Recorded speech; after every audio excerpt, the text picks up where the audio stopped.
ગત તારીખ 18મી જાન્યુઆરીના રોજ શહેરના હરણી લેક ઝોન ખાતે એક શાળાના 12 બાળકો તથા 2 શિક્ષિકા મળી કુલ 14 લોકો મૃત્યુ પામ્યા હતા.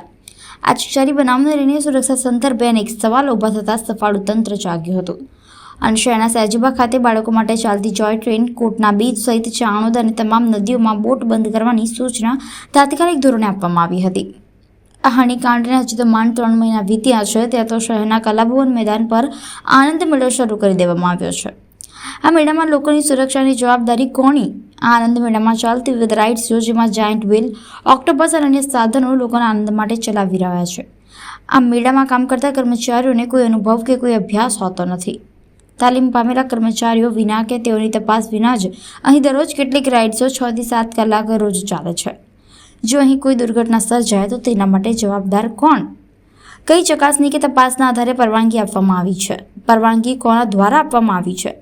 વડોદરા મહાનગરપાલિકા, વડોદરા ફાયર બ્રિગેડ, વડોદરા શહેર પોલીસ, રાવપુરા પોલીસ, પીડબ્લ્યુડી આ આનંદ મેળાની પરવાનગી એકવાર જોયા બાદ આપી દેવામાં આવે છે.